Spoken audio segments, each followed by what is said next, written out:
what's going on, everybody? What's happening? What's shaking? Happy July 4th weekend to my American brothers and sisters south of the border. 1 second here. Let me just turn myself down. I'm a little hot. Should be better. I think that's a little better. Happy 4th of July weekend, everybody. Hope you had a nice July the 4th yesterday. The fireworks, the shenanigans. I saw in the news that, some people weren't behaving themselves and some people were injured or killed or something, and kids in the streets lighting fireworks off like it's going out of style. We just had our July 4th up here in Canada, which is July 1st, known as Canada Day. So we tend to celebrate each other's countries all within a couple of days of each other. So that's kind of cool. But yeah, happy July 4th weekend. Hope you're all doing well. Enjoying the time off. I guess it's a long weekend. You probably had yesterday off. And now, of course, you have the weekend to look forward to. It is Saturday, July the 5th, 2025, 12 p.m. Eastern Standard Time. My name is Dave McRae, coming to you live from the Voiceman Studios in Toronto, Canada. This is episode 341 of McRae Live. And I don't know if we're going to get anybody watching today, really, because it is, I guess, the long weekend for you. But I wanted to jump on and talk about this. I got to jump on sort of sometimes when I have the time, and not always when it's the best time. So hopefully people will tune in after the fact. If not, I'll be sharing on social media, and I'll be talking about it a lot anyway. So, but that should not discourage those who've been waiting for this kind of thing. So I am here to talk about, obviously I'm here to talk about the house on Port Robinson Road, hence the little bar right there. And there might be some people tuning in that have absolutely no idea what I'm talking about. And most of you probably already do. And hopefully you do anyway.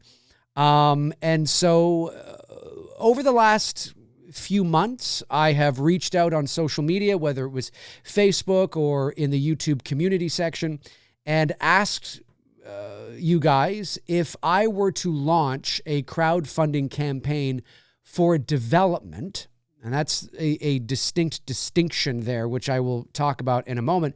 Is this something you would support in regards to the house on Port Robinson Road? Now, the reason why I didn't launch this earlier is because I wanted to get through the It's Me Billy Chapter 2 campaign towards the very end of the stuff being sent out. And so right now, in regards to the It's Me Billy Chapter 2 campaign, there's still a few items that were returned to me that I have to resend out. So if you haven't received a t-shirt yet or your hoodie yet, don't worry, it is coming. It is likely that it was returned to me, and it is coming. But aside from that, all the posters have been sent out, all the t-shirts have been sent out, all the hoodies have been sent out, all the scripts have been sent out, the digital perks have been sent out. And really one of the only things remaining now are the Blu-rays. And the Blu-rays, we are now talking with the vendor. We have all of the items in the folder. We'll be sending them off to get the Blu-rays made now. So that's really it. And so now I feel comfortable being in a place that I can now talk about this next adventure for myself in regards to crowdfunding. Because I didn't want to talk about this earlier and launch it earlier. I don't want to be dealing with two crowdfunding campaigns, that are still very, very, very hot. The Billy 2 campaign is basically, it's on its last legs, right? I mean, stuff's been sent out. It's over, right? The movie's up. Everybody's seen it, that kind of thing. So with this, I'm excited to announce that I am going to be launching a Indiegogo crowdfunding campaign for development funds for the house on Port Robinson Road. Now, what are development funds? And how is that different from, say, the previous two campaigns that I have launched? Well, when it comes to the previous two campaigns for Billy 1 and Billy 2, they were production budget campaigns. And they were campaigns that, we were asking for, for the campaign 1 was 64,000 Canadian, campaign 2 was 120,000. And, they were low budget, crowd-funded indie short films, right? And we were very successful, and it was because of all of you guys that made that a reality. And it was amazing, right? You remember it? We had a lot of fun, right? Well, the house on Port Robinson Road is a completely different beast. And if I was confident that I could raise between $2 and $3 million on crowdfunding, then I would just launch a crowdfunding campaign to raise $2 or $3 million. But the probability of that happening is highly unlikely. And it's for a couple of reasons. Number one is I don't have that big of a channel. I'm not Chris Stuckman, right?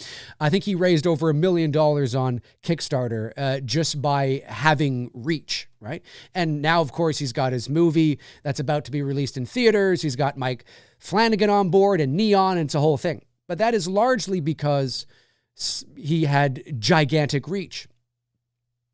And we'll see if he's talented. And so I don't have that kind of reach. And so the probability of me raising $500,000, let alone, $2 or $3 million, the probability is very, very low. When you look at the crowdfunding, and I've looked into this, Chris Stuckman's crowdfunding was a exception to the rule, not the rule. When you look at the analytics of crowdfunding on Kickstarter and Indiegogo, especially when it comes to independent film, what we were able to achieve with the Billy films, believe it or not, most people don't. We were in the below 1 percentile of all crowdfunding. I think it's something like 80, and this goes, it doesn't matter what your project is, whether it's a film, whether it's a tech project, whether you got a drone that you're making, whatever the project is, I think it's between 85 to 90% of crowdfunding campaigns never reach their goals. And there's a variety of reasons for that.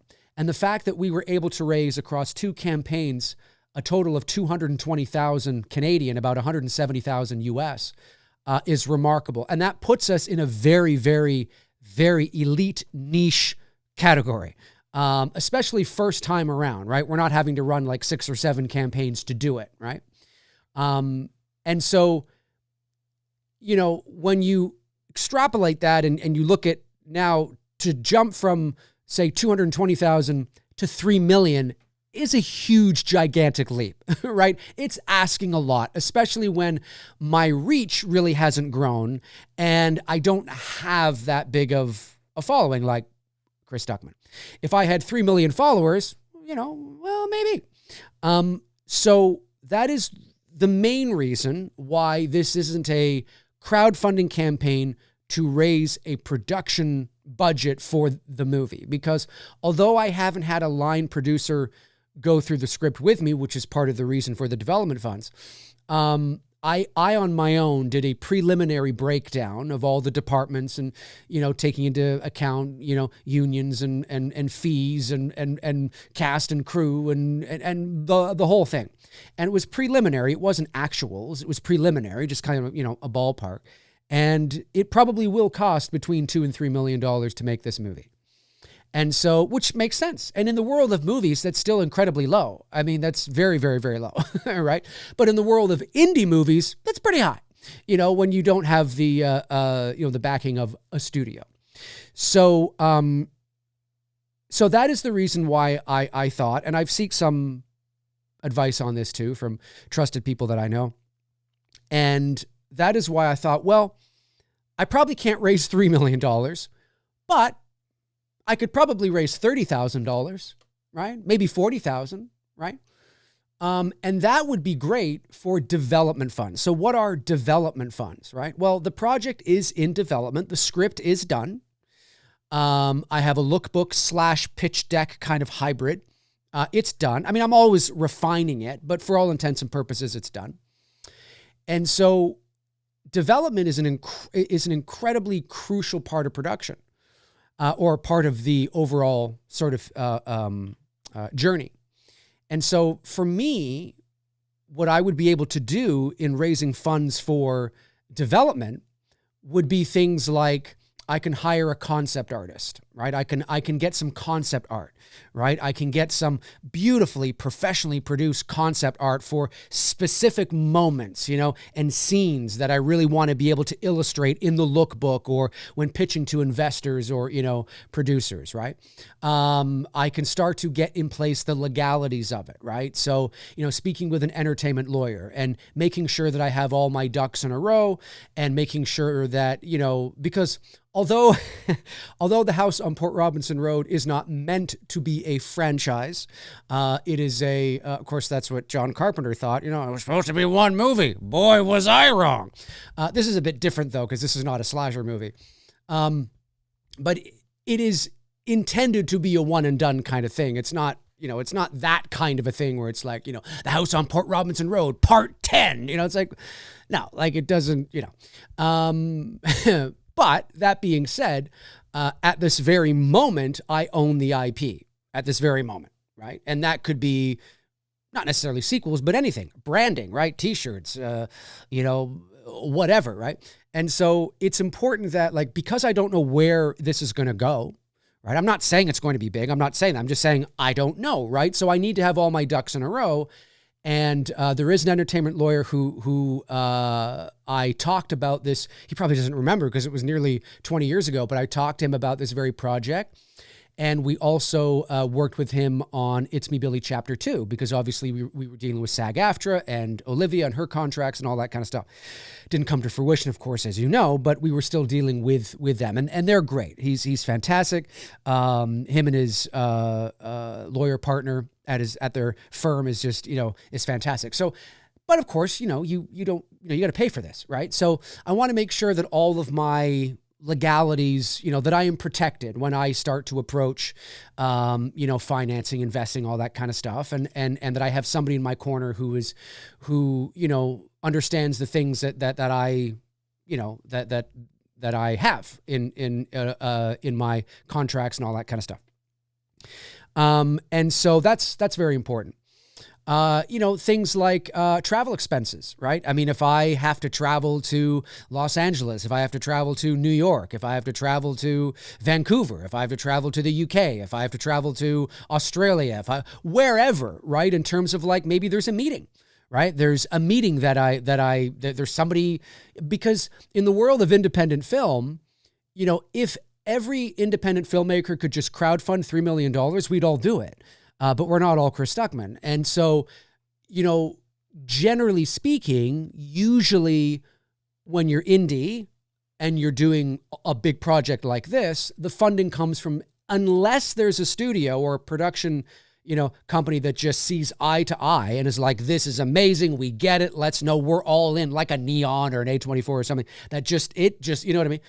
But generally, what happens is that financing will come from various sources. So maybe a little bit of it will be crowdfunded. Some of it might be a few angel investors that put up some cash, right? There might be some film grants, right? With an indie production, it tends to come of this scale, tends to come from multiple sources. And so it's important that we start to explore those avenues and start to, look at all that and get ready for potential in terms of needing to travel for any sort of business meetings and things like that. And then, of course, so where I'm at, I'm going to be launching the Indiegogo campaign a lot sooner than you think. It's happening in 10 days from now, on Tuesday, July 15th. And there are going to be, so what I will be asking for up front is $20,000 Canadian, which is only about 14 or 15,000 US. Now you might be thinking, is that enough? Like, are you sure well, that's just so we can reach our goal, right? So we can get into in demand. Right? Because I don't want to set it too high, because again, this is development funds. This isn't like production budget money. So there's not going to be any Blu-rays. There's not going to be any producer credits. And the reason for that is because I don't know where this movie is going to go yet. And so therefore I don't know if I will even be in charge or even have a say in how physical media is produced for this movie. Do you know what I mean? And that goes the same with producing and all that kind of stuff. So I feel that at this stage of the game, in terms of development, it's important that I don't promise something I'm not even sure I'll be able to deliver on. See, with the Billy films, because we couldn't make money from them and they were crowdfunded fan films, well, yeah, we're in charge of everything, right? And so we'll get Blu-rays and I can offer that no problem, and producers and all that kind of stuff, and that's no problem. But with something like this, which is an original horror film, the goal is to get distribution and potentially physical media and like it's no longer, we're no longer playing in the fan film world, right? Where we are sort of held back by the restraints of legalities and not wanting to poke the bear and all that kind of stuff. This is completely different. And so on the development campaign, remember, it's a development campaign. There will not be any Blu-rays, 4Ks, producers, anything like that. But do not fret, because there's some cool stuff on there, especially if you're into the paranormal and ghosts. So I'm going to set it at about 20,000, which I think is a good, so if you're in the States, which most of you are, when you go to the campaign, you'll actually see about 14. And you'll probably think to yourself, well, Jesus, I mean, if he can raise 120,000, certainly he can raise 14. And that's my mindset too, right? And because it's development, again, I don't want to set it too high, because some people might be like, this really isn't going towards the movie. It's going towards a development. But don't think of it like that, right? You got to think of how important, like, these development funds are so important. You have no idea how important these funds are, and the critical role that you will be playing in taking it to the next stage, in giving it the best probability of coming to fruition. So again, 20,000, if we can hit that, we're in demand. And then there's two tiers. There's the 30,000 mark and the 50,000 mark, Canadian. Okay, so you will see a bit lower. So the 30,000 mark will be like 25 US, and then the 50,000 mark will be like 37, 38 US or something like that. And so if we can hit the stretch goals, that's amazing. And maybe we will be able to. Maybe we will. But even if we don't, I'm confident that we could probably reach US 14. I'm confident in that, which is why I've set it there. So it's not that I only need 14. No, I need a lot more than 14. But I figure let's get it in demand. So therefore, I can continue to raise funds until whenever I close a development campaign, which would be great, right? So I don't want to set it too high and not reach it and then have to launch another campaign. Do you know what I mean? Because I don't really want to do that. So that's kind of the thing there. The perks you will see, the lowest perk will be a social media shout out, right? That'll be like $10, you know what I mean? And then you'll see concept posters, right? So the concept poster, not 24 by 36, but 11 by 17. So a smaller poster, but also cheaper price. And then there's another concept poster on there with the house on it as well, which you will see when you go to the campaign. It's concept poster number 2. And both 11 by 17, you have the option to just get them as is or get them signed by me. There's also t-shirts as well, or a t-shirt. I'm thinking about putting another t-shirt on there. Concept art as well. I'll offer some concept art. And there's also tiers. There's these 4 tiers, which I think are really cool. They're called the November Files, the November Files Plus, the November Files Premium, the Final Haunting, and then I forget what the other one's called. And so what those are is, for the last 25 years, I have kept most everything that happened at the house on Port Robinson Road in the vault. And this is an opportunity to let these things out and give you guys an opportunity to see and hear and, experience some of these things. So the November Files will be, you'll get like a photo set. A lot of the photos that we took way back in the day, you will be able to see a lot of these photos, which will be very cool. and amongst other little things with that perk. And then the November Files Plus will be photos as well, because you'll get everything in the November Files, but you'll also get audio. So yes, you will get the Don't EVP, which is famous, but you'll also get a lot more than that. And they will be digital files. So everything will be sent to you digitally. So there's no shipping or anything like that. And you will also get some preamble from me setting up what you're about to hear. So it just won't be an audio file that you play and you're like, I have no context to this. I don't know what this is, right? You know what I mean? You'll get me speaking, saying, hey, everybody, okay, so here's what's going on. Here's what was happening, blah, blah, blah, blah, blah, and here you go. And there'll be a bunch of those, which is really cool. And they've never been heard before. And so this is really, really cool. Actually, I have one of the cassette tapes here. So these are the tapes I'll have to be digitizing. There's a cassette tape right there. Look at that. I even got the house on it like that. And I put that little house on it 25 years ago. Very cool. So I have about 14 or 15 of these tapes full that I have to go through and pick out juicy stuff for, to let you guys hear, which I think it'll be a lot of fun. So that's the November Files Plus. You get that with photos. I think you get a signed concept poster number 2 and all that kind of stuff. And then the November Files Premium, you get everything in the November Files and November Files Plus, as well as video. So I do have video of the house on Port Robinson Road, and you will get video as well, which I think is really, really cool. And then there is the November Files. There's a final tier. I forget. I think it's called what is it called now? Hang on a sec. Let me just. I need to get this so I know. Oh, I opened up Instagram. Instagram and Indiegogo have a very similar looking. They're both they have pink on it, and that's why I always get it mixed up when I open up the wrong one. Preview campaign. Sorry, guys, 1 second here. Let me just see here. The final tier. Did I miss a tier? Final tier is so it's the November Files, the November Files Plus, November Files Premium. Excuse me, the November Files Platinum. Excuse me, not Premium, Platinum. The full haunting. So. Right. So after the November Files Platinum, not Premium, is the full haunting.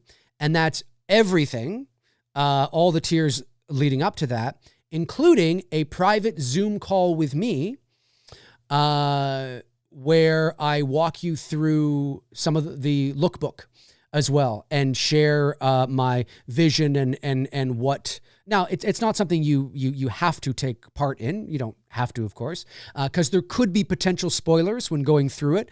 But that might be interesting for some of you who want to see what a lookbook looks like and what its purpose is, and maybe want some more insight into the house on Port Robinson Road, which I think would be kind of cool. But it's a very sort of premium, as it says, or platinum. And then after that, just for $50 more, after that is Premium Founder. So what that is you get everything, but you also get and there will only be 30 available for the Premium Founder. And what you will get with that is you will get your name on my website.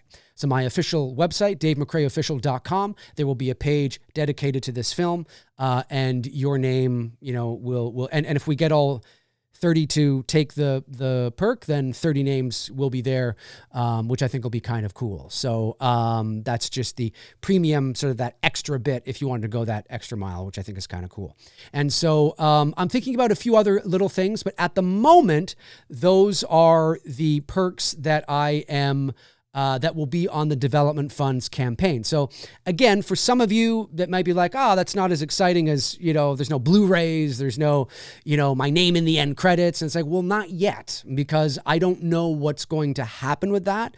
So producer credits, names in the end, credits, IMDb, Blu-rays, DVDs, all that kind of stuff.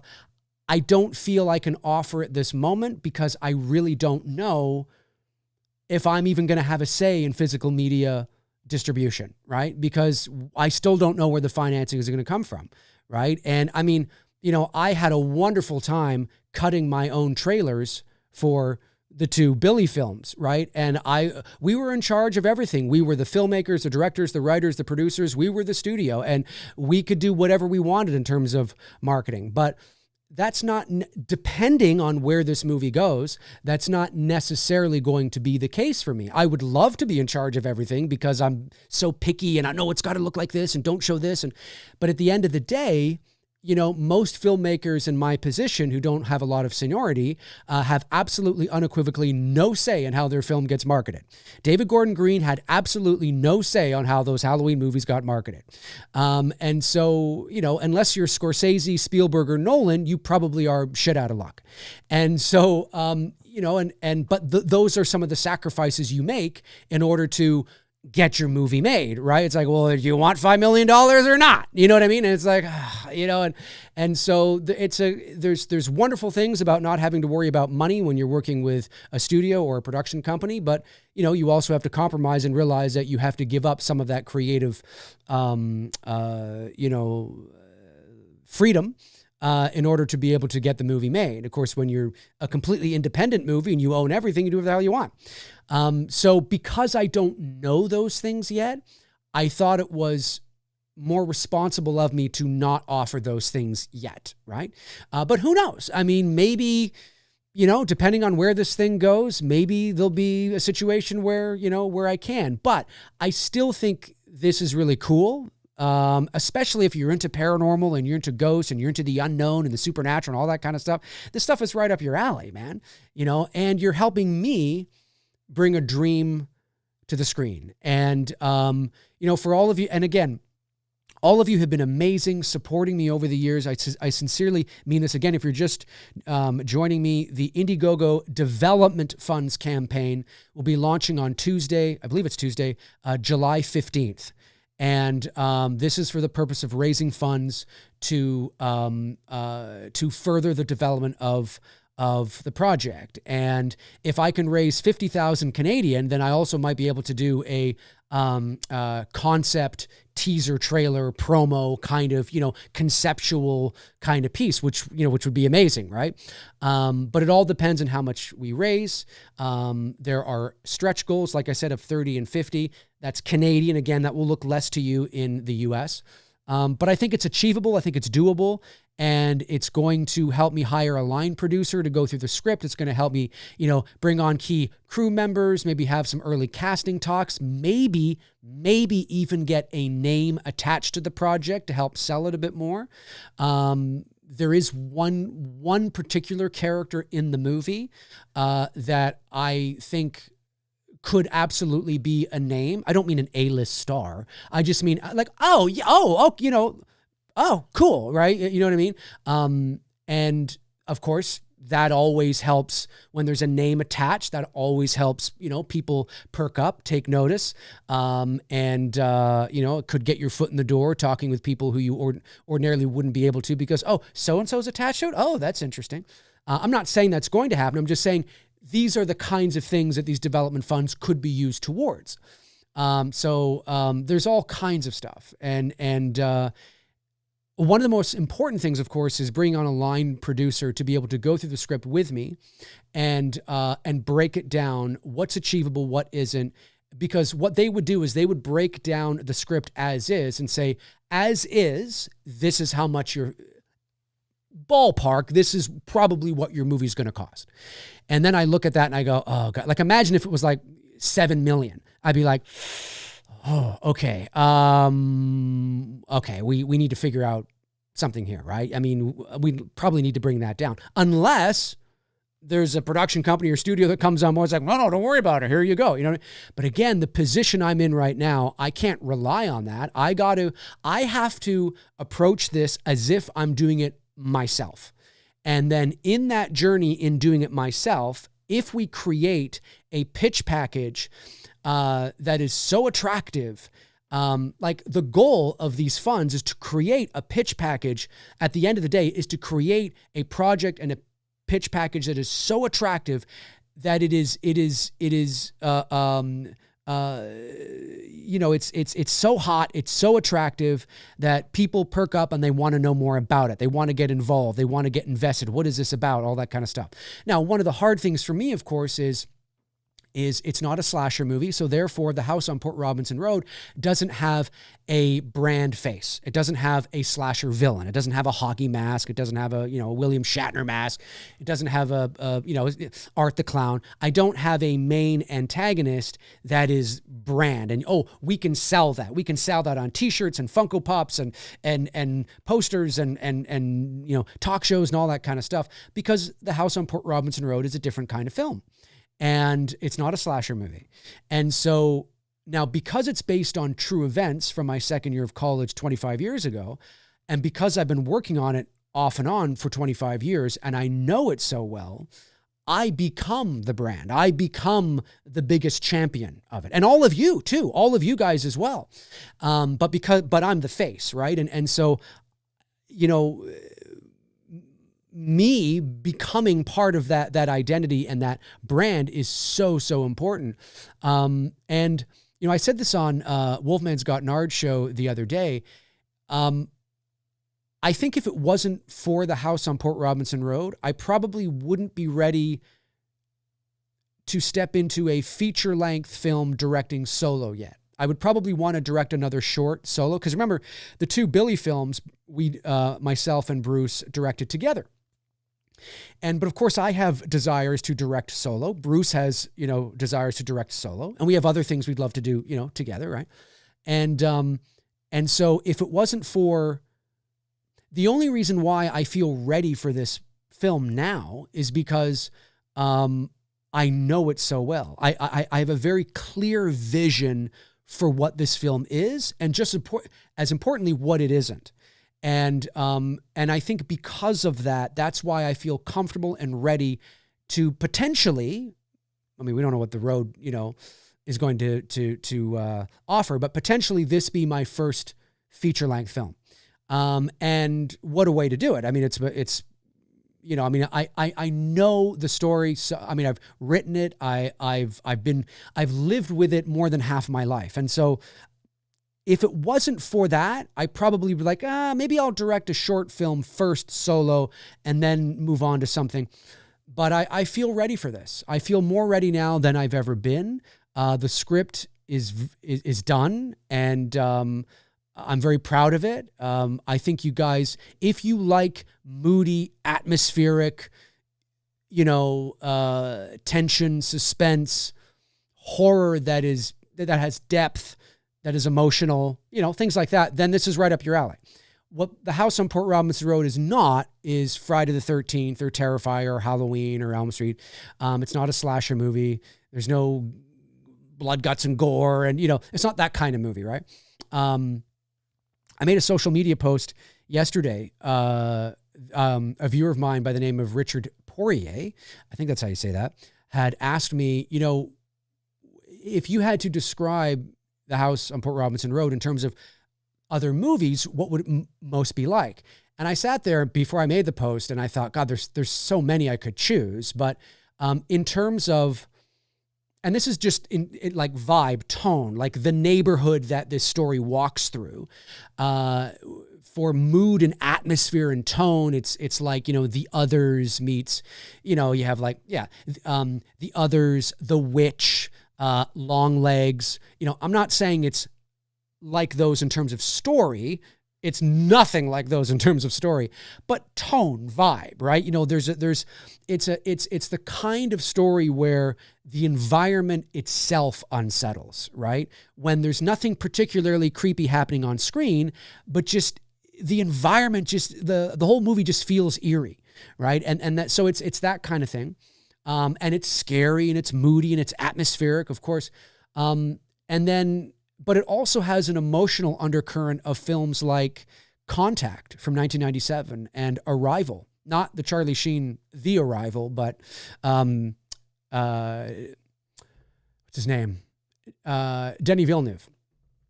Arrival. Now, again, that's not me saying in terms of scope, like, oh yeah, my movies are going to be just as great as Arrival. That's not what I'm saying. I'm saying the tone, like there's a bit of, so if you're curious about what is this, that kind of, that seed in your head go, oh, interesting. Okay, interesting. You know, oh, so it's, oh, okay, interesting. And I think when it comes to, so when you hear me say things like, I don't think it's really kind of been done before in this way, that's not me up my own ass saying that, you know, we've never seen anything like it before ever in the history of cinema. It's me saying that usually when you have college-aged characters and abandoned farmhouses, like there's probably an immediate thought and genre that immediately pops into your head, right? Usually it's slasher or it's demonic and demons, or, you know, it usually plays in that sandbox, where this is not that at all. And so it's a more mature take. It's less archetypal, you know, and more just, mature. And so that's what I mean by, I don't think you usually see these kinds of horror elements married together with college-age characters in farmhouses or haunted farmhouses. So that's what I mean when I say that. So I don't want people to misunderstand, saying, oh, it's going to change cinema. Because, you know, there's somebody out there going, it's like, no, that's not what I'm saying at all. There's so many false equivalences going around. So what you're saying is, no. Whenever anybody says, so what you're saying is, chances are 99% of the time, the person is actually not saying that. And so, but anyway, I digress. So it's something obviously I'm very excited about. And I want to, you know, there's so many of you that have supported the Billy campaigns. You guys are amazing. If it wasn't for you, and I mean this literally, I don't mean this, you know, hyperbolically. It is literally actually true. If it wasn't for you, we couldn't have made those films.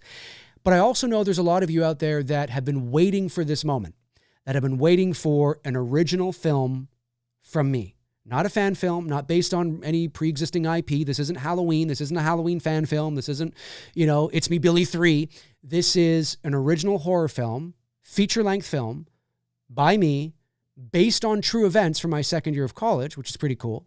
And I know there are some of you out there that have been waiting for this. When are you going to do an original? When are you going to do an original? Well, this is it. But I can't do it alone. I need your help. And so the Development Funds campaign, like I said, will be launching on Tuesday, July 15th. By the way, I have a pinned post in the chat. If you, hopefully you can see the pinned post. Now it's only 10 days away, so maybe you don't have to do this, but there is a pre-launch page, which I will go over to and show you right now. There's a pre-launch page. Here is the, I want to make sure I'm clicking the thing. Okay, so this is the pre-launch page. This is not the main launch page. It's the pre-launch page, but you can sign up. Oh no, there we go. You can sign up with your email address to be notified when I do go live. And that would be cool, because then you guys can be the first to, you know, to jump on board. So yeah. And then if I scroll down like this, they say it's the place where the dead speak. The House on Port Robinson Road is a slow burn psychological horror film inspired by true events. When college friends encounter something terrifying in an abandoned farmhouse, they embark on a transformative quest to uncover its secret before it's lost forever. And there is some early concept art, which is pretty darn cool. A violent thunderstorm changes everything.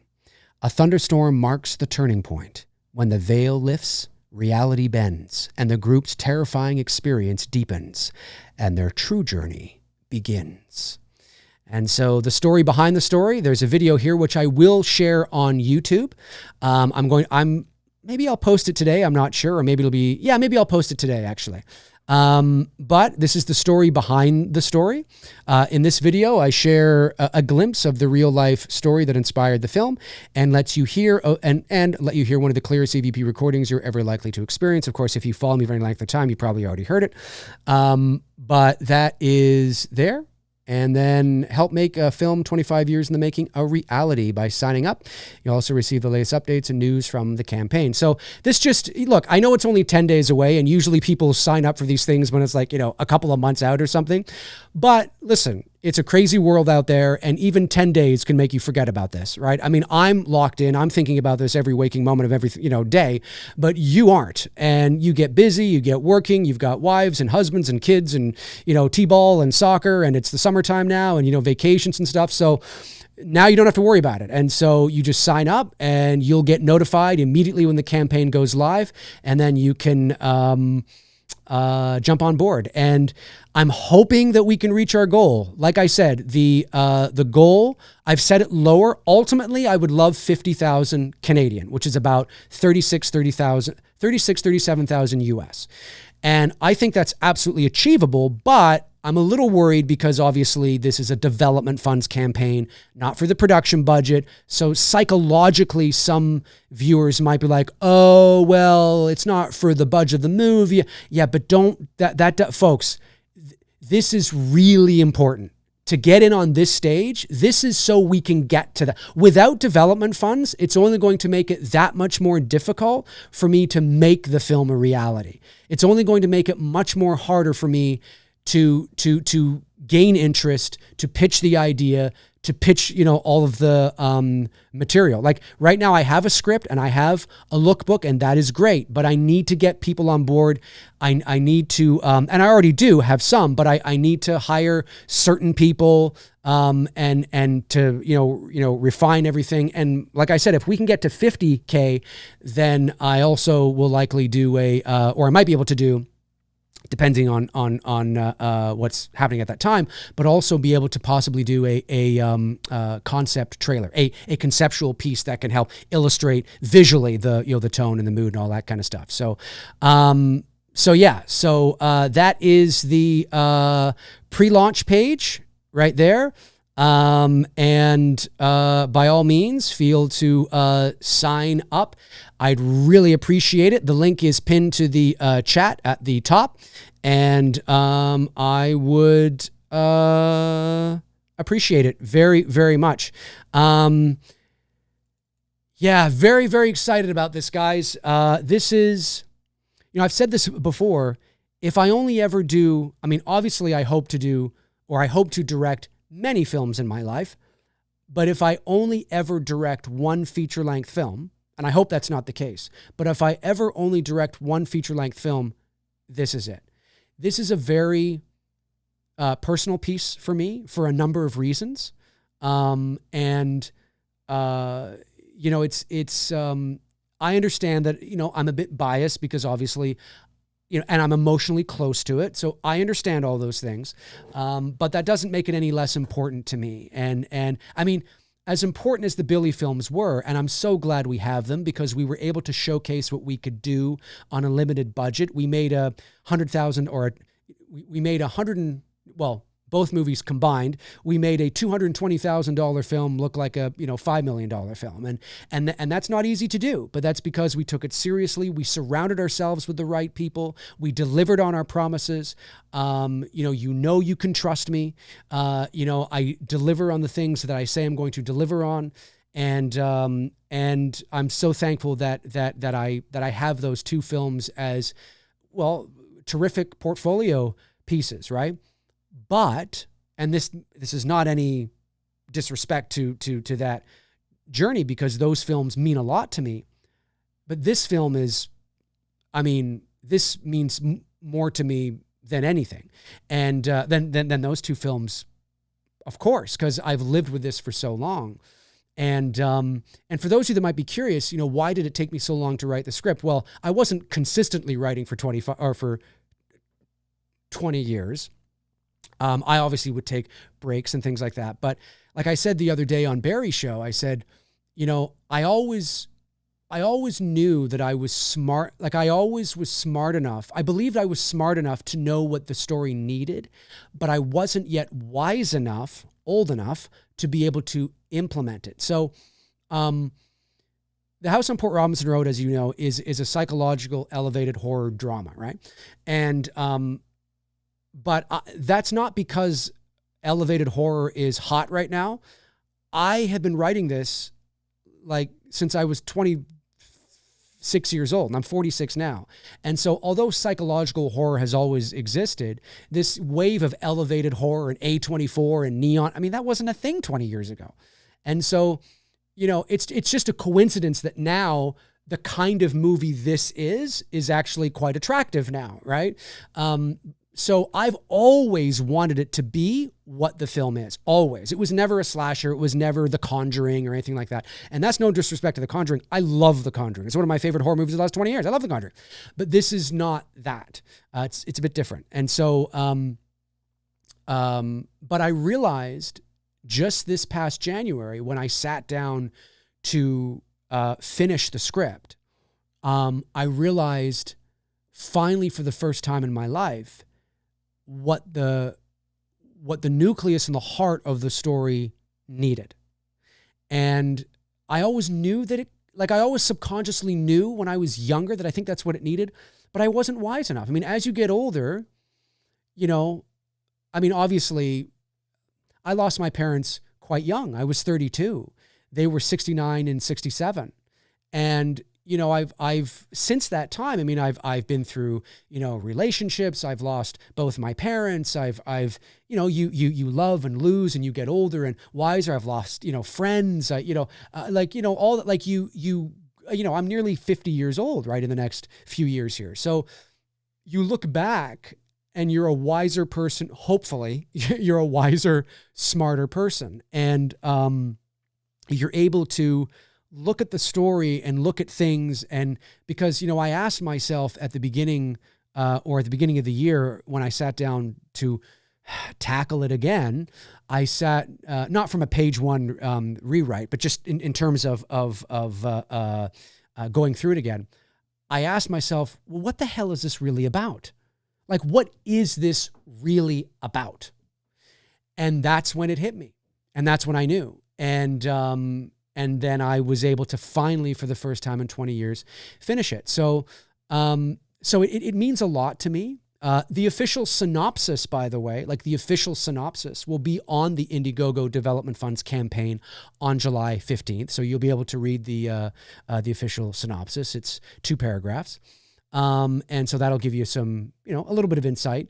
But even on the pre-launch page, when I go over to the pre-launch page, you know, even something like this right here, that right there, I mean, that, you know, that teases you to the kind of film it is too. You know, The House on Port Robinson Road is a slow burn psychological horror film inspired by true events. When college friends encounter something terrifying in an abandoned farmhouse, they embark on a transformative quest to uncover its secret before it's lost forever. You know, again, that there sounds a bit different than maybe the usual genre fare of what you would expect with, you know, with this demographic, which is kind of cool. And then the thunderstorm and all that kind of stuff and that, yeah. So folks, again, click the link on the pinned comment in the chat room, and sign up. Put in your email and sign up so you'll know exactly when we go live on Tuesday, July 15th. And again, I know it's only 10 days from now, and obviously I'm going to be talking about it. But like I said, people are busy. You've got things, wives, husbands, girlfriends, boyfriends, summer vacations, T-balls, soccer moms. I mean, you know, our lives are busy, and when it, you know, that's 10 days from now can be a lifetime when you're really busy. And so feel free to just, you know, sign up. So you don't have to worry about, is it on? Is it live? Is it on? Is it live? When is Dave going? No, you'll just get a notification that the thing is live, right? And so, and then you can be the first right in to get it going. And of course, as usual, like with every Indiegogo campaign, it's important that we have a strong first day, and a strong few days too, but a strong first day. If you're just joining us again, I'm talking about the Development Funds campaign for The House on Port Robinson Road, launching on Indiegogo on Tuesday, July the 15th. This is not a campaign that will have Blu-rays and producer perks and all that, for the simple fact that I'm still too early in the process of this movie, and I don't know if I will even have a say in that type of distribution. So I think everything on the campaign at the moment is Canadian dollars below $1,000. I think the highest tier might be $500 or $600 US or something like that. So very, very feasible for some of you out there who've picked up the major producer perks, right? And so I think that if you have followed me and if you have donated to my previous campaigns, I think this will look a bit different. You'll be like, oh yeah, there's a different vibe here, because I get what Dave is doing here. It's clearly it's different kinds of funds. But they're incredibly important. And don't forget, even if you don't see a perk that you want to pick up, you can donate, right? You just go to the very end and there's the donate button. And donations are not tied to any perks. So they're just donations. Like, Dave, you know what? I got $500 burning a hole in my pocket. Here you go, man. You know what I mean? And that goes a long way too. It was amazing how many people, on It's Me Billy Chapter 2. I can't remember Chapter 1 so well now because it was 5 years ago when we were crowdfunding. But actually, the Chapter 1 campaign launched 5 years ago yesterday. It was 5 years ago yesterday. We launched on July the 4th in the middle of a pandemic, and we still raised $60,000. Incredible. You guys are fucking amazing. Like, seriously, like amazing. Anyway, but yeah, so I forgot what was I saying now. The campaign, the money, the the donations. So there were so many people that just donated as well. Like, I would get notifications of like, $100 here, $200 there. Just people who just wanted, they picked up all the perks they wanted, but maybe they got paid or they had a little bit of money in their pocket. Like, here you go, man. Every little bit helps. Like, whether it's $10 or, $1,000. I mean, it doesn't, like, every little bit helps because it adds up. And again, it will be lower at 20,000. But our goal is 50, but I set it lower so we could get in demand. And that way then we're kind of safe and we can continue to, raise funds. And then that way I don't have to be like busting my ass over 30 live shows. Come on, everybody, let's do it. Let's do it. Do you remember that? Do you remember this? Where is it here?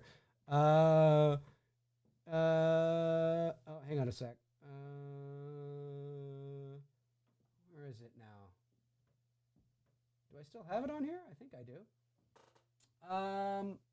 Maybe it's back. Hang on a sec here. Maybe it's back here.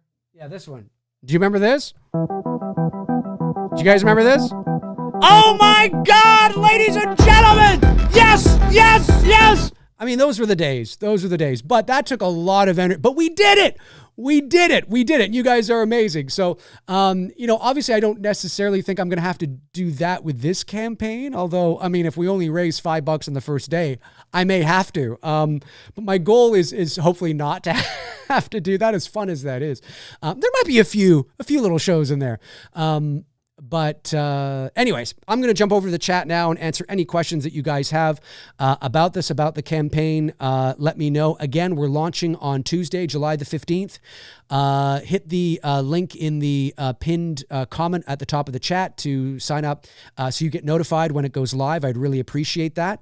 And let's see if we can get these development funds rocking. And like I said, I know it might not be as exciting on the surface. It's like, oh, so this isn't going towards like the actual production of the movie. But if you know anything about making movies, let me just tell you, these development funds are very important, and maybe even more important than, you know what I mean? Because this is going to give me the flexibility and the resources I need to bring on that person, to go to my lawyer and say, okay, let's do up these contracts, or let's talk about this. You know what I mean? Let's do this. And he might go, well, you know what? How about we do all this, but that's going to cost you, $5,000. No problem, buddy. Here's $5,000. You know what I mean? Like that's the kind of thing, right? It's like, and then we set ourselves up. We set ourselves up for the best probability of success. Our pitch deck is great. Everything's looking sharp. Oh my God, we got a concept trailer. We got everything's just, so there's not going to be anybody who's going to be going, eh. Everyone's going to be like, ooh. Wow, like it's solid, and it's solid now. It's solid now, but with that extra flexibility and those extra resources, we can just take it to the next level. And so don't misunderstand this. These development funds are incredibly important because you are getting in on the ground level, arguably you are getting in on a project before, like when we launched our campaigns for Billy 1 and 2, we were already, that was essentially pre-production. Well, it was development because we were raising funds, but we were raising funds for the actual movie itself. At this stage, you're like ground floor. You're getting in on the ground floor, right? We're in like pitch deck, lookbook phase, script, that's the floor you know what I mean? And it's incredibly important because we want to attract, and hire the right people. And so I'd really appreciate it. I'd really, really appreciate it. So again, the development funds campaign for the house on Port Robinson Road, hopefully, my first original feature-length horror film launches Tuesday, July 15th. It's going to be exciting. Let me see. A couple of, I don't think any super chats came in, but a couple of, the Violator sent in a member chat, been a member for 8 months. Thanks, buddy. Says, I'm honestly anticipating this film more than anything else coming out this year. Well, the film's not coming out this year, but thank you. Hopefully this will be seen by some bigger names in the industry. I hope so. That's the idea. I'm not going to be making the movie this year, but certainly we can make, with development funds, we can absolutely make some big gains for sure. Andrew Stevens, what's going on, buddy? Says, Dave, is it possible to bring back your Halloween fan film as a perk? No, I wouldn't do that. I want to steer, I wouldn't upload that. No, I wouldn't do that. I'd steer, I'm not going to, I might, if I have a couple of Billy Blu-rays, maybe things like that, but anything Halloween, because this is original IP, I don't want to have anything on there that is, that I'm using somebody else. With Black Christmas, it was easier, obviously. Halloween's a bit different. I offered masks on the Billy campaign, but it's still in the fan film world. There's still this is a bit different. I just kind of want to steer clear of anybody else's IP. And hopefully people will, I understand that, but look, if you like the paranormal, if you like ghosts, if you like the supernatural, if you like horror movies that are moody, and me, what a mood and atmosphere is, if you love that kind of stuff and stuff that maybe is a little more elevated, I don't mean in a pretentious way. I just mean, it's got a little more meat on the bone and it's eerie and it's a character driven film. And it's, if you like that kind of stuff, this is for you. And I want to get this made, man. I want to get this made. And look, if I knew that I could raise $3 million on Indiegogo, I would just raise $3 million in Indiegogo. And who knows? Maybe, okay, it's development funds campaign, but all of a sudden, holy shit, I wake up one morning, we're at 750,000. What the hell is going on here? What is going on? You people are unbelievable. Oh my God. Oh my God. You never know. No, it is unlikely for that to happen. That would take a major angel investor, angel investor coming forward. But that can happen, right? That can happen. And, I got the hiccups now, but there's still some cool stuff on there. Right? I'm trying to make it as cool as possible, but I am aware that there might be some of those extra cooler perks like producer Blu-ray stuff that's not there. And that's not because I don't want to give it to you. It's because I just don't want to promise that. And then all of a sudden I wind up in a position where I'm no longer in charge of physical media and distribution. And I have to be like, excuse me, there's some people on my, you know what I mean? It's like, oh, why did you do? And so I need to be cautious. That's the only reason. That's the only reason. But who knows? Maybe further down the road, all of a sudden I find myself, you know what? I'm in a position where I can fucking do that, but I can't promise that kind of thing yet. I'd love to be able to, though. Don't get me wrong. I'd love to be able to. Flick Symmetry says, I remember when Dave noticed my associate producer donation live that day. So much fun. It was fun. It was so much fun. And like I said, everything is going to be feasible. Like I think the highest tier, I think it's going to be like, $600 or something US, something like that. So everything is feasible. But if you want to donate more, you can. There's nothing to say that you can't. Right? If you have extra cash you want to donate, you can absolutely do that. You just go to the donate, you don't pick up a perk, you go to the donate button and you do that. And of course that is greatly appreciated as well. But that's, again, like I said, that's one of the reasons why I've made it, I would love 50K, but I didn't put it at 50. I put it at 20. Because I thought, I don't know yet how people are going to respond to this. Hopefully you guys blow me away. And I'm like, holy shit, that only took 6 days. What the hell? You know what I mean? I mean, that'd be amazing. But I'm not sure yet. So I need to err on the side of caution, give myself some time and some flexibility. Joseph Esposito says, do you have anyone on board yet helping you? A manager, producers, people helping with casting, etc., or is it just you? Well, at the moment, it's just me. I have obviously reached out to other people in the industry, friends of mine who've read the script, given me some feedback. Everybody who's read it so far has loved it, has said this is great. They've had some notes like, you know what, maybe you should put that here instead of there, or maybe you should, that kind of thing. But I haven't had anybody go, what the hell is this piece of shit? No, everybody's been like, this is great. And they've all loved the opening as well, which is really great. So everybody has said it's strong, like it's in a good place. Like it's good, and which is great. And so I'm getting some feedback on that, which is good.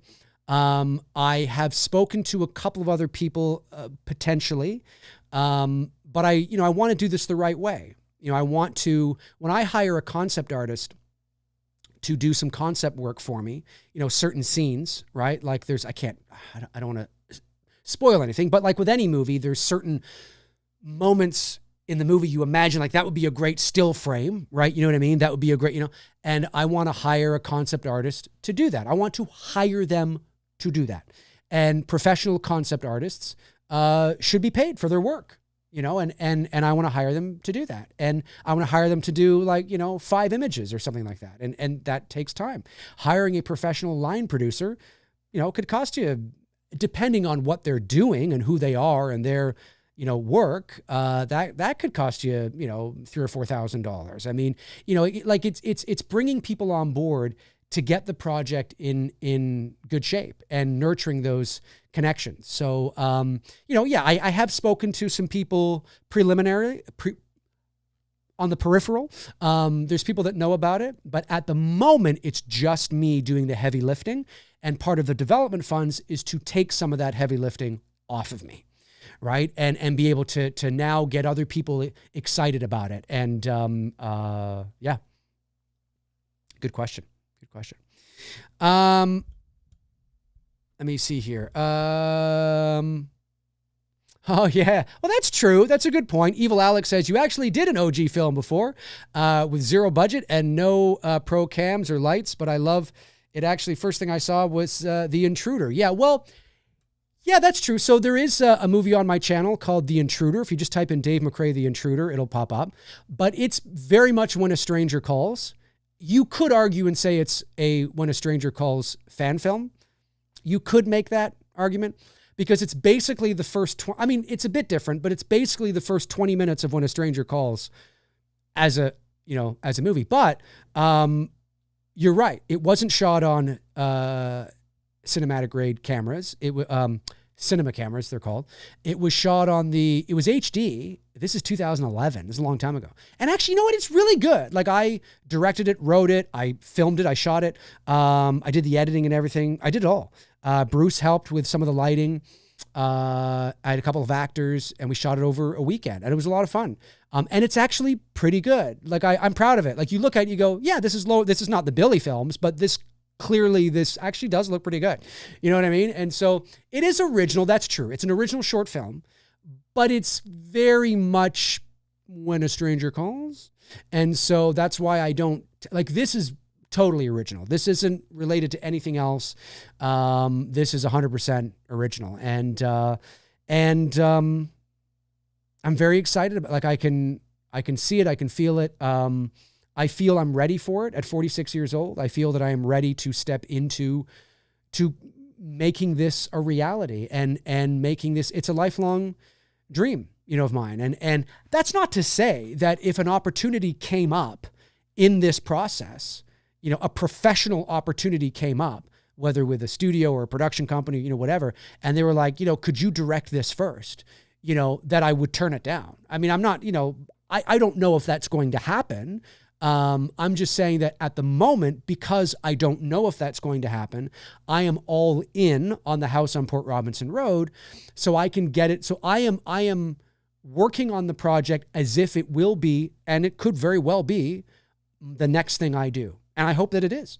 And I'm working on it as if it is. And so I can get it to a place where if somebody says to me, you got, hey, you know what? Those Billy films are fantastic. What else you got? I can be like, well, here you go. You know what I mean? And then they're like, oh, this is amazing, you know?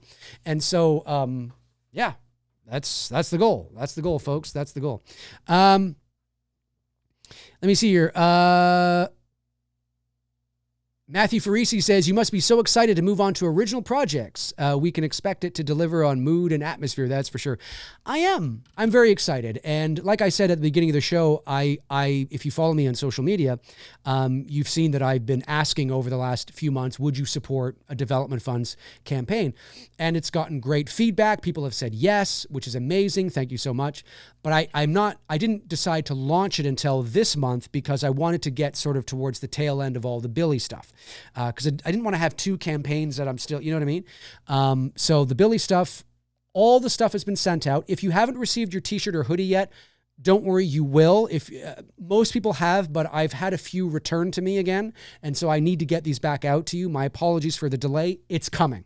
But the last thing that we need to send out are the Blu-rays. And we have everything already being shipped off to the Blu-ray authoring company to get that done. So now basically, and then the 2 dudes perks are starting next week. So all that stuff is basically done now. Like, it's kind of like, yeah, I don't feel any pressure really anymore. It's done.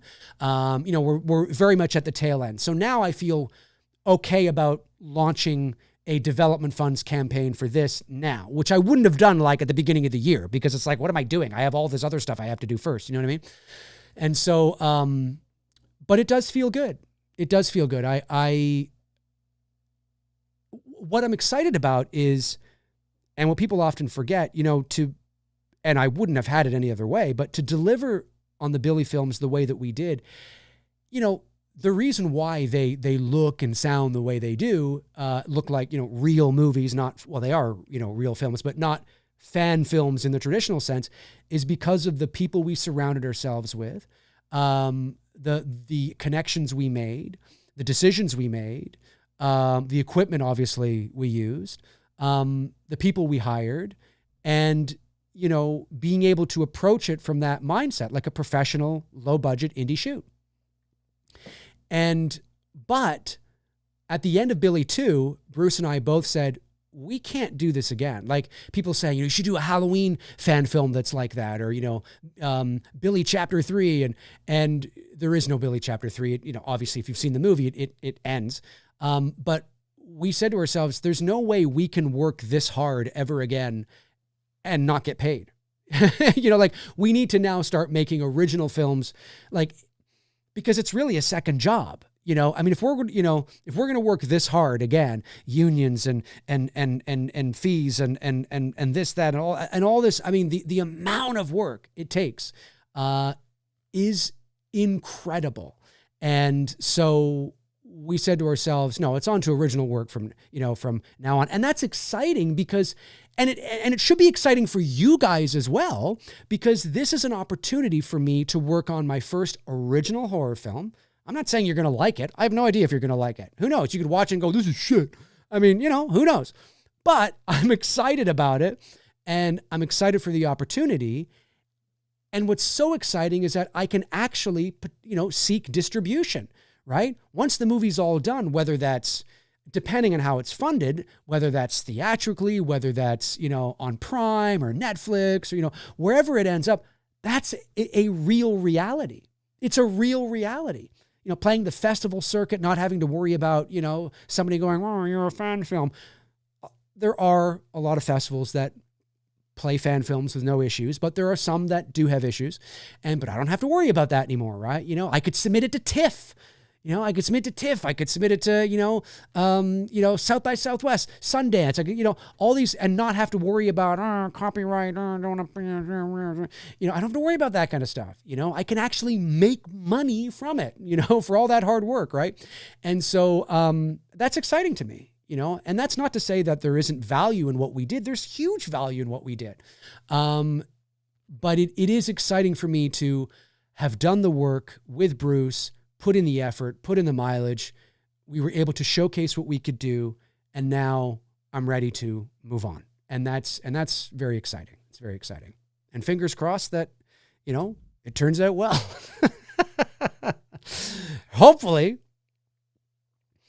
Ellie Cortez says, who wrote the line, Dylan, even though you're all grown up, you're still my little bitch. Best line in the entire franchise. Oh, wow. That's Cecil Laird. Yeah, that's Cecil Laird. That's not me. So just a reminder, folks, when it comes to Dylan's New Nightmare, I am only an actor on it. And so I'm not a producer, not a writer. I had no say in while on set, I was able to offer my, insight and things like that. But in terms of the actual writing, the pre-production, all that kind of stuff, I wasn't involved in that.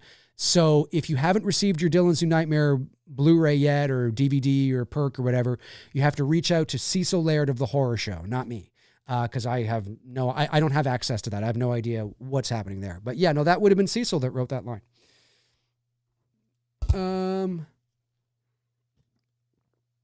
Let me see here. Joseph Esposito sends in a very generous super chat of $25. Thank you, Joseph. Really appreciate that.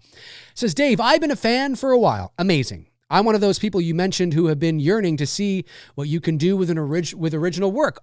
Awesome. I know it will be great. I will be contributing for sure. Good luck with everything. Thank you so much, Joseph. That means a lot. That means a lot. Yeah, there's lots of people out there. And listen, there were lots of people that contributed to the Billy campaigns, not because they were Black Christmas fans, not because they really had any interest in, seeing a Black Christmas sequel. Obviously they were, thought it was cool, but ultimately they were contributing just because they believed in us. They believed in me and Bruce and, the team and just wanted to see us accomplish our dream. Folks, think about this for a moment. Really think about this for a moment. I don't think you realize how incredible and when I say we, I mean we, all of us, all of you, what we did with the Black Christmas Billy films. I don't think you realize. Most, and when I say most, I mean, I think it's above 90%. Somebody can fact check me on this, but I think it's above 90%. Most campaigns on Indiegogo never reach their goal. And those that do are like 20,000, 40,000. When you get to what we raised on Billy Chapter 2, and when it was in demand, it raised even more. We capped off at about 157,000 Canadian dollars. That's like 117,000 US. That's in the 1 percentile on Indiegogo, on crowdfunding. Most people don't raise anywhere. What we did was truly incredible. For a Black Christmas fan film, it's not Halloween, it's not Elm Street, it's not one of the big three. Black Christmas, a movie that a lot of people haven't seen, a movie that half the people that have seen it think it's boring and a snooze fest. What? What we did was truly, I don't think you understand, not everybody who launches Indiegogo, folks, is racking up $150,000. That's not the norm. That's not the norm. And of course, you add on Chapter 1, an extra $220,000. Holy snap and crap. It truly is remarkable what we were able to do. Black Christmas, right? And so, it's incredible. So I don't know if I'm going to be able to raise 50 grand because again, that's Canadian, by the way. It's about 37,000. Now you could, sit there and think to yourself, well, Dave, you raised 60,000 for Billy 1, 57,000 for, part 2, Chapter 2. Certainly you'll be able to raise 37 US. I hope so. That's the goal. I hope so. And hopefully people will step up, like they did before. And because it means more like this. And like I said, it's not that I will always hold the Billy films and what you guys did for me. There's a special place in my heart. I mean, it meant so much to me, and it was able to showcase what we could do. But this may mean more to me, this project and the support for this project, however you decide to help, financially, sharing it on social media, telling your friends. And this is something you can really share around, because this isn't Black Christmas tribute film, which is very niche. This is more, your friend may really like elevated horror. Your friend may really be... Are you into ghosts? Are you into supernatural? Are you into that kind of thing? Are you part of... I mean, this really could catch on, in certain groups, certain people, certain avenues. I mean, this might have a broad sort of thing, Now, again, it's not The Conjuring or, Insidious. It's a bit more elevated, but it's still about, ghosts and, and the paranormal. I mean, it's still about that. So this might be, sharing this might be more, might appeal to more people than, say, It's Me, Billy. What the hell is that? But however you decide to help, it is very likely that this will mean more to me than you could ever possibly know. There's very much, I'll just say it will mean a lot. It will mean a lot for sure. For sure. Thank you, Joseph. I really appreciate that. Thank you. Cody the Zombie said, just don't sell this film out, Dave. Don't let someone with money come along and change it to the point where it's not yours. Well, that's where the lawyer comes in, right? And no, I don't want to do that. I am willing, because I am in the world of movie making, I'm nobody. In voiceover, I've been able to establish myself, of course, and I have seniority, and I can negotiate. But in the world of movies, I'm virtually a nobody. And so I do understand that I have to play the game a little bit. It is, although I would love it if a producer or a studio or a company came on board and said, we love everything about this, just do that. Like, amazing, I'll just do this. Can I have Final Cut too? Sure, you can have Final Cut. You want your name above the credits? No, actually, I don't. Okay, but you can have Final Cut. You do whatever you want. Here you go. I mean, that's the dream, right? That's the dream. And if I was able to raise $3 million on crowdfunding, well, then I would just do that. So if you want me to just do that, I've got to raise about between $2 and $3 million. Yeah. And so let's do it. Oh my God! $2.79 million! We have done it! We've broken the universe! Broken the record! I mean, if that's what you want, then that's what we're gonna, you know what I'm saying? But it is less likely that will happen, and more likely that I will reach my development funds goal, and that I will have to compromise somewhere. And I'm willing to do that. Like, I'm willing to have those discussions. There are certain things about the film and about the script that I am not willing to compromise on. And so, and that is, I don't want somebody to be interested and then take it and make it something it's not, because that also makes no sense. If you're interested in this, then there has to be something about this that you love. So why are we changing it? I don't want it to become The Conjuring. I don't want it to become, Insidious. And I love those movies. I just mean that this is not that. And I don't want to turn it into that, because that's not what it is. And so I'm willing to compromise. I'm willing to have those discussions, but that's also why having a lawyer in your corner is very important. And so, because there's going to be a lot of stuff that I might not, they are the ones that are, if I sign any contracts, they're the ones that are going to, go over the, the fine print and things like that, and representation as well. And so somebody had asked about representation earlier.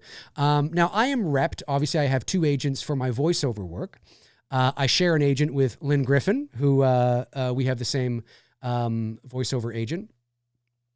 And so, but these are voiceover agents.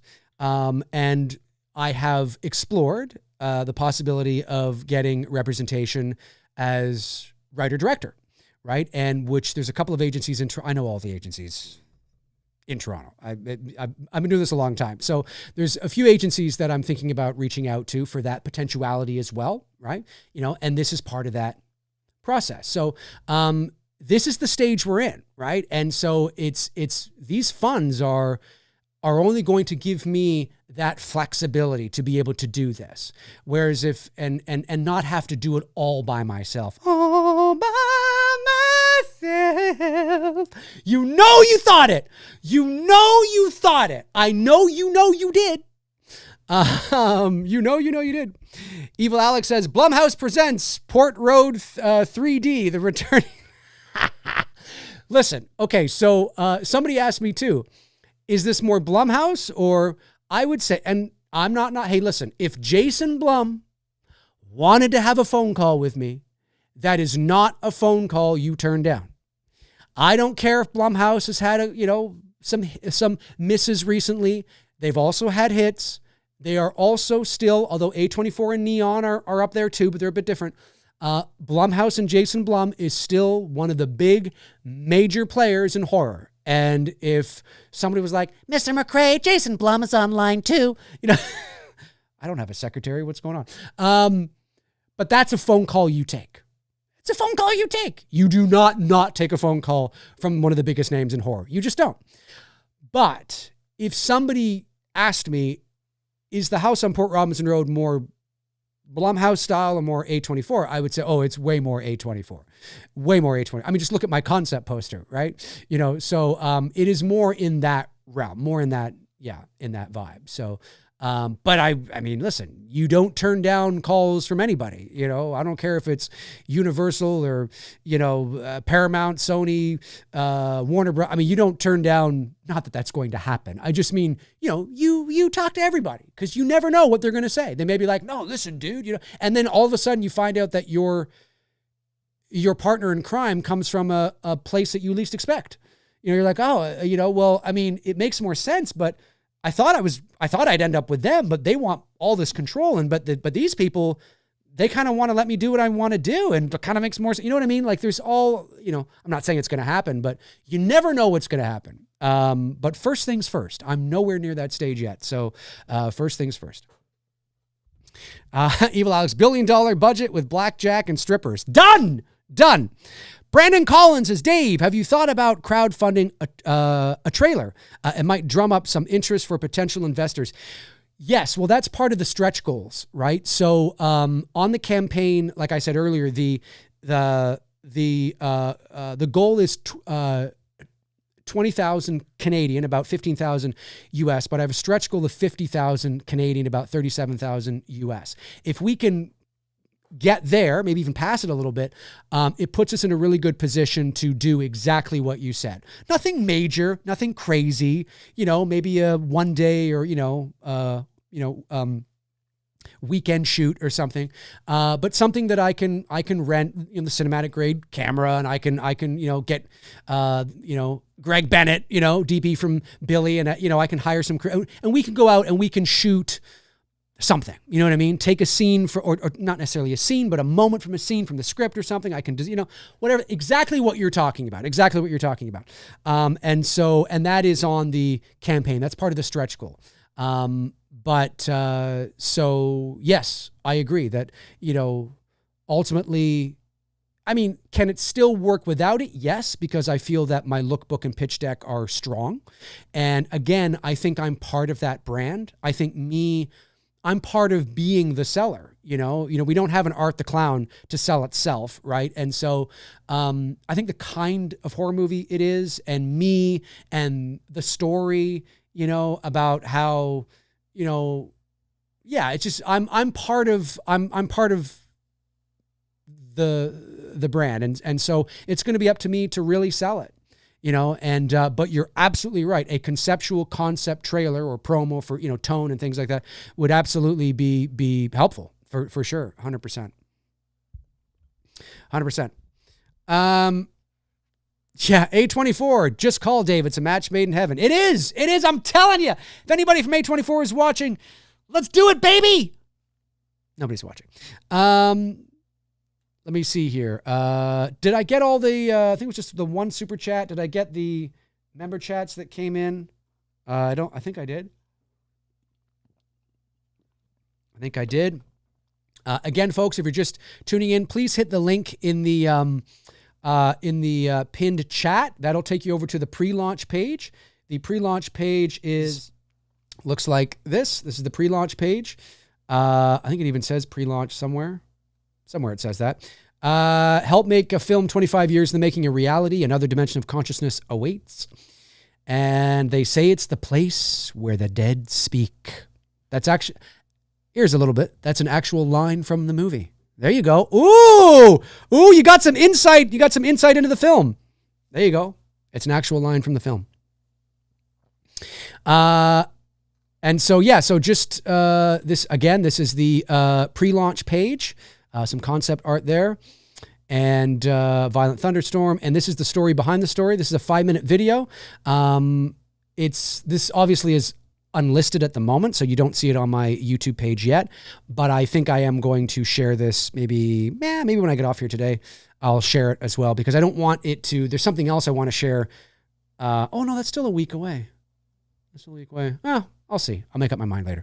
But this is the story behind the story. It's not like majorly in depth, but it just gives you the Cliff Notes version of a little bit of the inspiration of what I'm doing and that kind of stuff.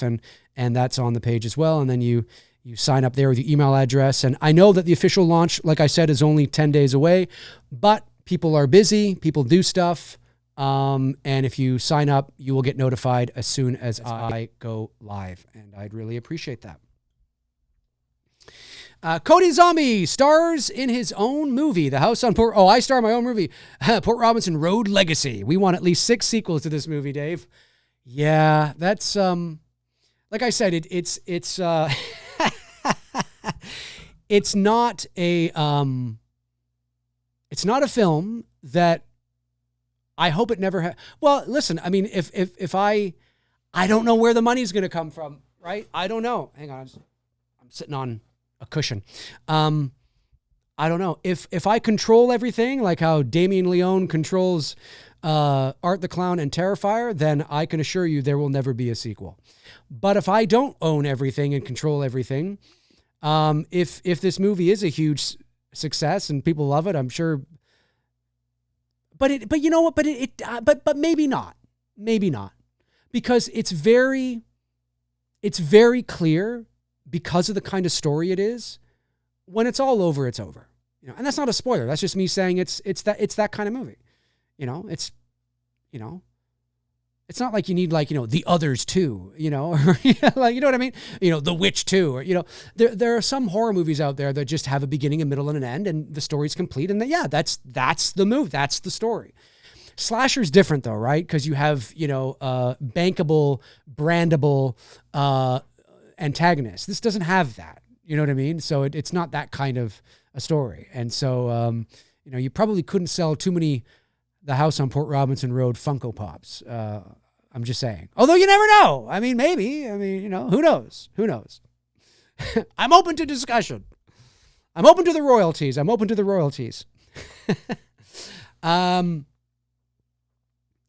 Let me see here. So, Josh Stevens, what's going on, Josh? Josh, one of my most excited supporters, I think, of this endeavor, says, I love that this movie will be a haunted house film. When filmmakers nail them, the house becomes its own character. The Myers house, the house, even the Disney mansion is everyone's fave. It is definitely a haunted. Yeah, the house in the House on Port Robinson Road obviously is a character in the film. It's definitely. There's definitely a haunting, of course. Yeah,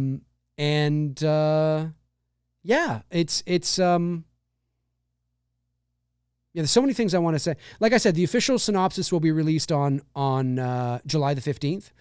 So not this coming Tuesday, but the following one. And then we'll, that'll be able to give you a little bit more of what to expect. But yeah, I'm really excited. I'm very excited, and part of the reason why I think why it's going to cost $2 or $3 million is because ideally, and I've said this before, we're likely going to have to rebuild the house because the house is no longer there, and you can't, for safety and for health and safety and security, you can't shoot in a real abandoned house because of, safety and security, the unions won't allow you to do that. You know what I mean? So it's likely that it'll be a set of some kind. But I don't know. That's why you hire a line producer to break all that down and figure out your options.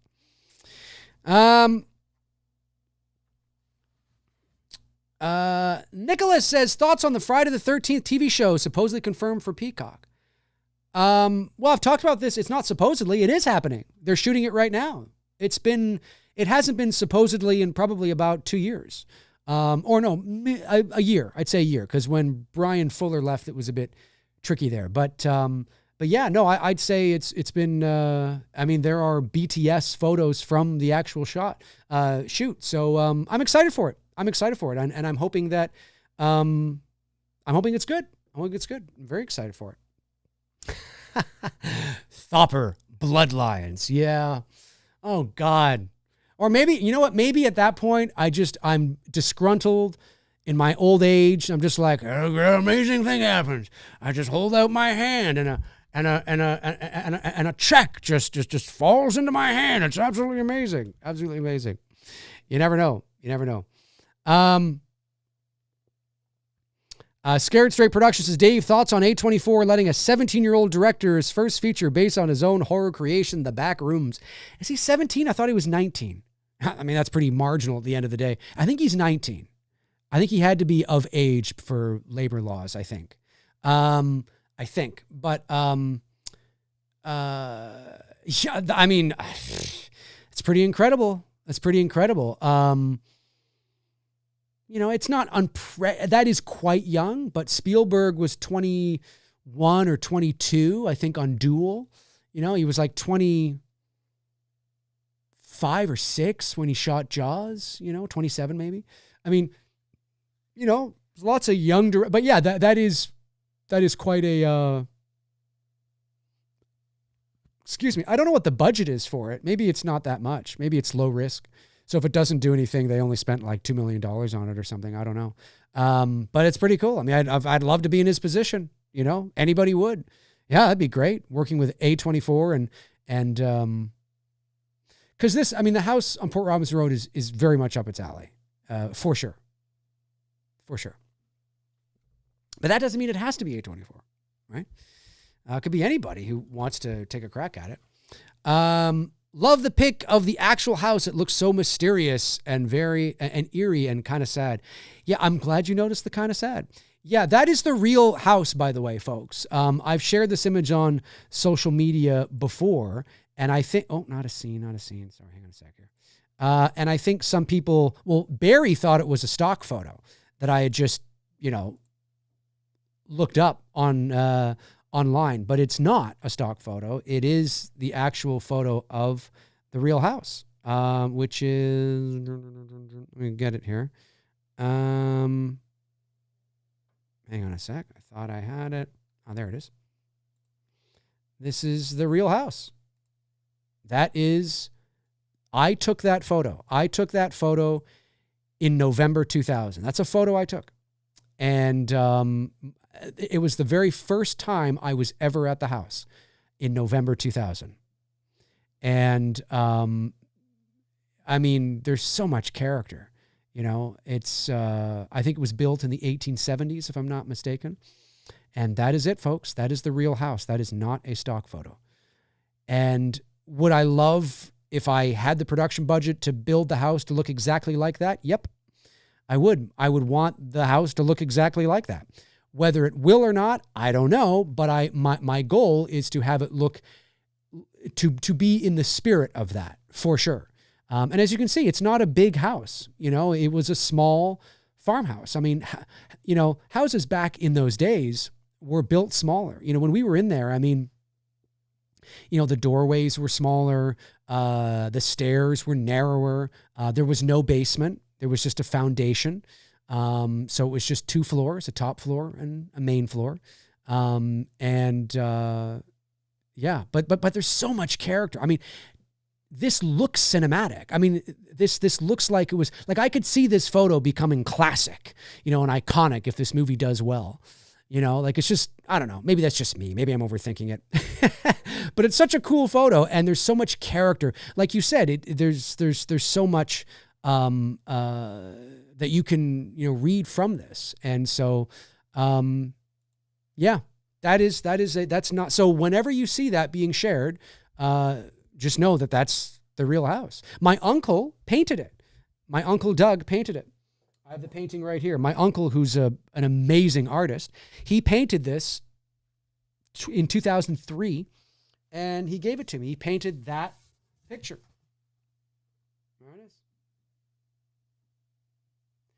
If I ever have like an office as a big studio executive or like a director or something like that, this is going up in my office.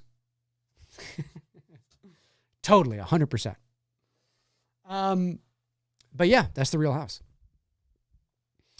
Real house. Fliximetry says, picture's amazing and so full of atmosphere. Did you have to get permissions for that? Just curious from a development standpoint. Did I have to get, no. So when we discovered the house back in 2000, we didn't ask, again, as you know, you're old enough to remember this. This is for my younger viewers that have grown up in the digital age.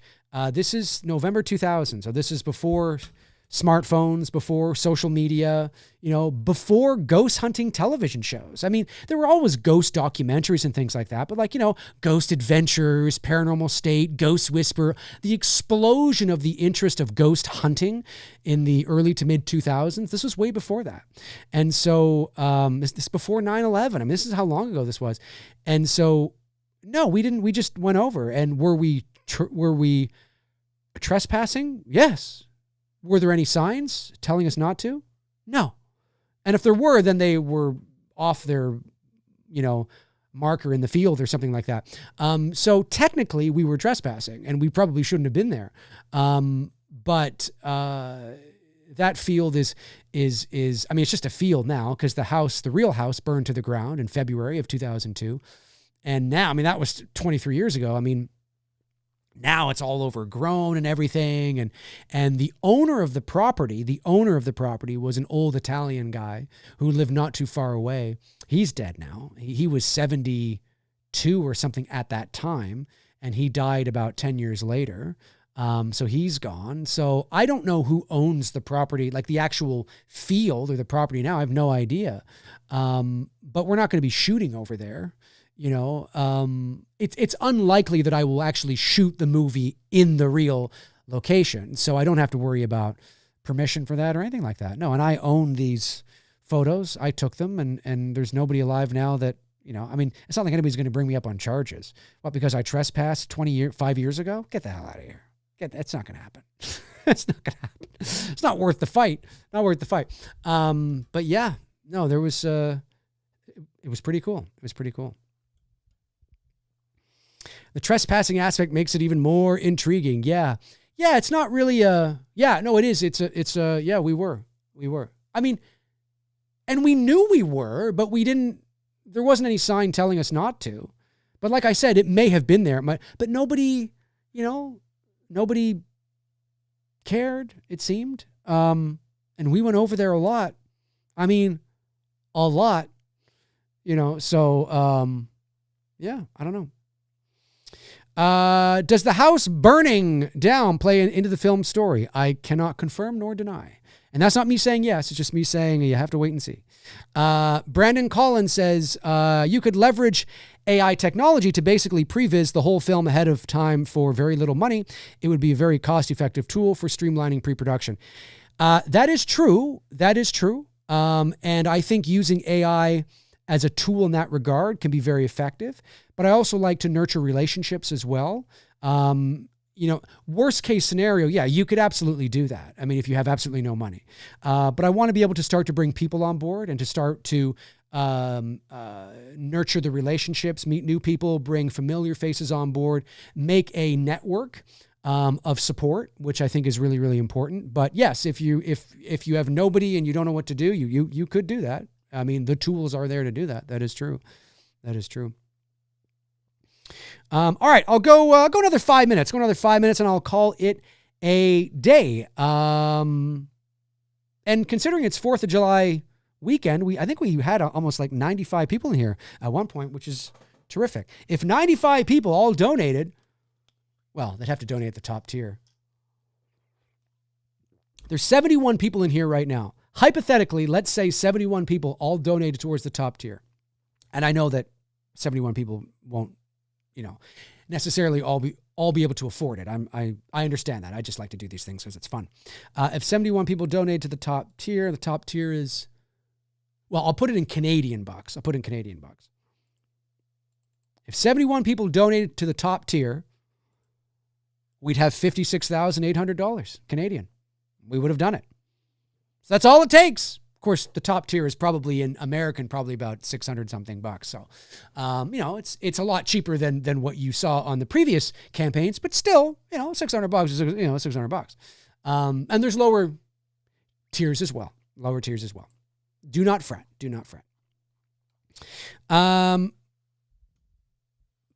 I missed the campaign talk, Tyler says. You have to go back and watch it. Let me see here. Scroll back. Brandon Thopper bloodlines. Could you imagine? Oh God, just give me my check. Is Jamie Lee Curtis in the movie as a ghost? Yes. Jamie Lee Curtis, I can announce, is in the movie. She is a Force ghost, and reaching out to everybody. It's the way it is. Just scrolling back to see if there's anything juicy that I missed.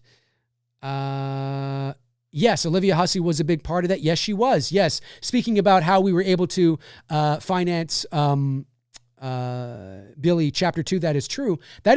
But without any Black Christmas alumni on board, we still financed 64,000 Canadian in the middle of a pandemic. Like right in the middle of the summer of 2020. That's still nothing but you are right. You are absolutely right. Yes, for sure. You are correct. Yep. Cody says, if it takes 5 years for us to fund it, that's what we'll do. $10 million. That'd be amazing. Oh, look, that's every filmmaker's dream, right? Is to have the funds to make the whole thing. And then it just becomes going out and making the movie you want to make in the ways that you want to make it, and then submitting it to festivals to see if it gets picked up, right? That's the ultimate goal. But it is highly unlikely that we'll be able to, raise that much on Indiegogo. Not without some sort of, massive angel investor, I think. Unless there's somebody watching who's a multi-millionaire and is like, I got $25 million in the bank. Do I really need that $25 million? I could probably part with 2. Here you go, McRae. Here's 2. Oh my God. He sounds like that too. That'd be funny. Shocking Poetry. What's going on, Shocking? Says, Dave, how close are the true events compared to your original story? Great question. So as I've mentioned before, and I'll mention again because it's a great question. So when I first began writing the script 20 years ago, my first draft was like 192 pages long, way too long. And that was because I knew how to write a script because I had gone to film school, but I was naive into thinking I could have everything in it, right? And so when you are adapting a story that is true for the screen, there's a reason why things are based on, inspired by, because not everything that is true translates well cinematically for the screen. It's why sometimes books don't translate verbatim either, right? Because they're two different mediums. And what works great in a book isn't necessarily going to work great in a movie, and vice versa. And so for me, over the years, I began to realize, I can't, I wrote everything exactly the way it happened, like verbatim. And it was too long, too involved. It'd make a great documentary, right? But this isn't a biopic. I'm not writing and directing, producing a biopic, right? I'm making a movie. And so that's why I put at the top of the concept poster and on most marketing material, inspired by true events. Not based on, but inspired by. So there are things in the house on Port Robinson Road that did not happen. There are also things in the house on Port Robinson Road that absolutely did happen. And my job as a storyteller is to create a story that best suits the screen, to take the events, right? Like that's why I said to you earlier, if you were watching, I said, I've been writing it off and on for 20 years. I had to grow up. I had to become a man. I had to live life, become wiser to finally know, as I asked myself at the beginning of the year, what is this movie about? Like, what is it really about? Well, it's, a haunted house and ghosts. Yeah. But what is it really about? You know what I mean? And that's where I realize it is about this. And there's a lot of truth into that as well. That's probably where some of the most truth comes from. And the events, there's events that happened that did happen. But you have to be able to dramatize things for the sake of entertainment. You have to be able to take creative liberties for the sake of entertainment that best suit the story that you're telling. And so it is a movie that is inspired by the true events that happened. And there is a lot of truth in there, but like any good narrative film that is inspired by, and look, there are some films that claim to be inspired by, and there isn't an ounce of truth in it at all. The House on Port Robinson Road has a lot of truth in it, but it also has the dramatization for the sake of entertainment, for the effect, because it's a movie. And so, like for example, I mentioned this over on Barry's show the other day. So in my film, there is a violent thunderstorm. Well, the real story, was there a violent thunderstorm? No. Was it raining? Yeah. Was there some sheet lightning in the sky? Yes. But in the movie, it's this violent, classic ghost story thunderstorm. You know what I mean? Because that plays well for cinema. That plays better for cinema and plays better for the story that I'm telling, right? And that's not a spoiler. I mean, I've talked about it. It's in the promotional, material. And so it's that kind of thing. You have to take those, because otherwise sometimes movies don't. It's like, yeah, this would be a great documentary, but this isn't cinema, And so you need to make it, mood and at me. You got to do it. And so it's a balancing act. So that's a long answer to your question, but the short answer is yes. The long answer is. What I just said is that, but don't think that it's, that there isn't truth. There's a lot of truth. There's a lot of truth. And I'm not going to tell you what that is, because obviously that would be spoilery. When the movie's all done and out and all that kind of stuff, and I'm, if it's, making the rounds, hopefully, and I'm doing press junkets or something, which would be cool, that's when I would be able to say, well, this is what happened. And there's some things in there that may surprise you. Oh, really? That's true. And there might be some things like, oh, that's not true. So, and to be fair, it's not that it's not true. Like there's nothing in the story that is completely bullshit. It's just dramatized for, for the sake of the visuals and the cinematic flair for the film. It's taking the things that were true and dramatizing them. I have to stop because I'm going to be going into spoiler territory, and I don't want to go into spoiler territory.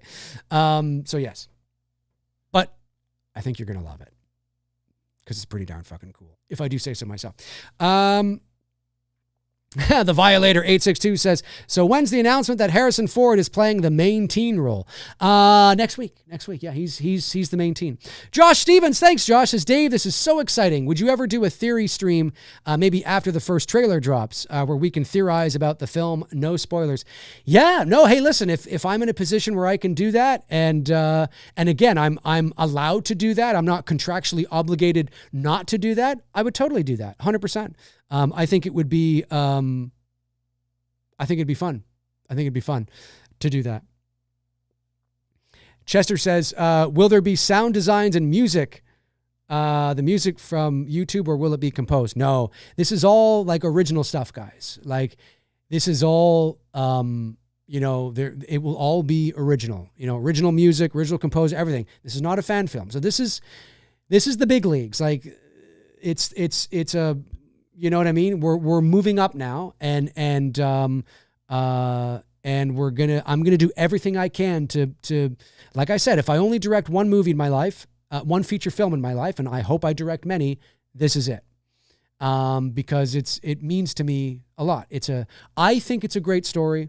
And like I said at the beginning of the show, and this is not a spoiler because I've already talked about this, it's, got the mood and atmosphere of like The Others, The Witch, Long Legs, not a story like them. Like you're not going to watch the movie and go, oh, this is like Long Legs. You know what I mean? Like I don't mean like that. I just mean that unsettling atmosphere that is always present when you watch those films, and the emotional undercurrent and the existential philosophical undercurrents of things like Contact and Arrival. And so it's a bit different when we're talking about college-age kids in haunted farmhouses. And so, but that's as much as you're getting. That's as much as you're getting. M1 says, is Bruce Dale involved? Yes. So Bruce, obviously this is not a film that he is co-directing with me. It's still very, very early, but Bruce will likely come on as a producer. You know what I mean? Not necessarily like he'll, in what way, whether he's boots on the ground and heavily involved, I don't know. It depends on what he's doing and his work and his life. Or he might come on as a producer, but he's sort of on the peripheral. You know what I mean? He's not boots on the ground, but he's there as well. So he will be involved, but he didn't write it. We didn't write it.